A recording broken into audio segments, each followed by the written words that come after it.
Zaman sekarang, kalau Abu Jahal hidup, pening dia, menyesal dia tak beriman. Sebab apa? Nabi SAW dalam peristiwa Isra wal Mi'raj, Nabi dengan siapa? Nabi dengan Jibril. Nabi tunggang borak berapa orang? Nabi seorang. Hari ni satu flight 400 orang kan. Lagi pening Abu Jahal kalau dia hidup kan. Hak terbang bukan seorang, 400 orang terbang serentak kan. Tu dia. Bukan kata Palestin, Malaysia pergi ke Saudi, jauh daripada Mekah pergi Palestin. Lagi pening pula Abu Jahal fikir kalau dia hidup, menyesal dia tak beriman. Allah akan bentangkan nanti pada Abu Jahal kat akhirat ni. Tepuk dari dia. Aduh, hai. Apalah yang dia dapat? Apalah kejahilan dia? Betul lah dia bapak kejahilan.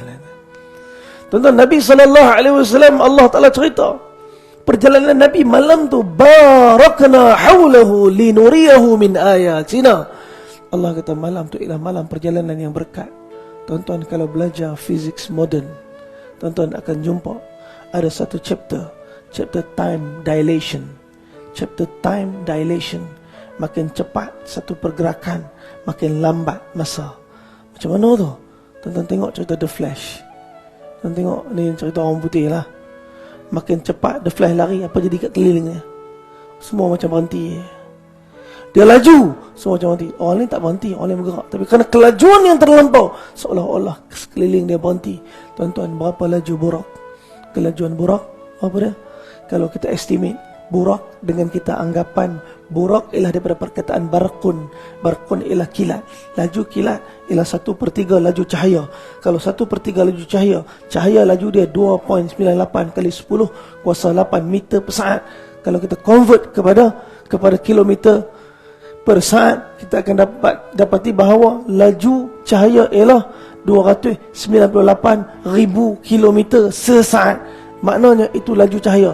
Kalau 1/3 pada laju cahaya, maknanya kita ambil bundar terus, maka laju burak, laju barqun, laju kilat sekitar 100,000 kilometer sesaat. Berapa jarak daripada Mekah pergi ke Masjidil Aqsa? Sekitar 1,200 kilometer.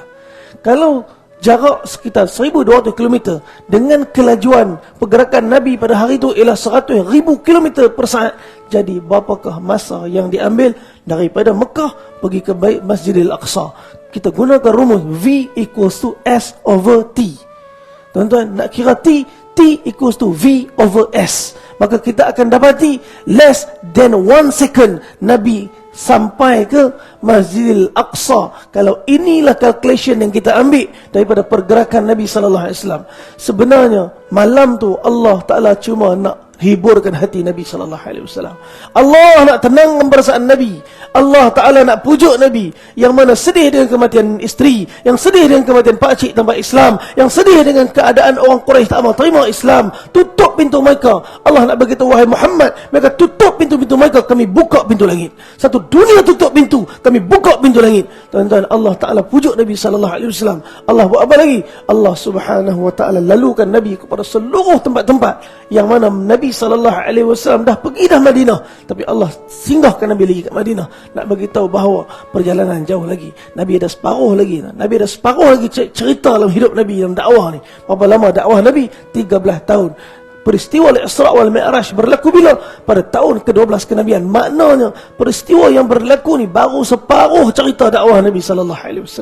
Allah Ta'ala nak tenangkan Nabi kepada keadaan yang mungkin lagi teruk Nabi nak akan lalu lepas ni. Di Mekah tak ada ghazwah, di Mekah tak ada perang, di Mekah tak ada sariyah, di Mekah hanya ada dakwah. Tapi Nabi SAW akan berdepan dengan tempat yang dahsyat lebih teruk. Di mana? Di Masjidil Haram, di Madinah nanti.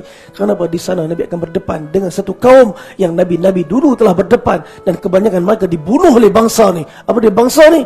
Yahudi. Itulah Bani Israel. Tuan-tuan, Allah Ta'ala bawa Nabi siap-siap ke tempat Bani Israel. So Nabi tengok tempat tu sendiri. Tuan-tuan, Nabi SAW dilalui persinggahan yang banyak. Allah berkatkan malam tu. Allah Ta'ala berkatkan malam tu. Walaupun singgah banyak, tapi laju pergerakan Nabi, banyak benda ibrah Nabi dapat. Allah sampaikan Nabi di Masjidil Aqsa.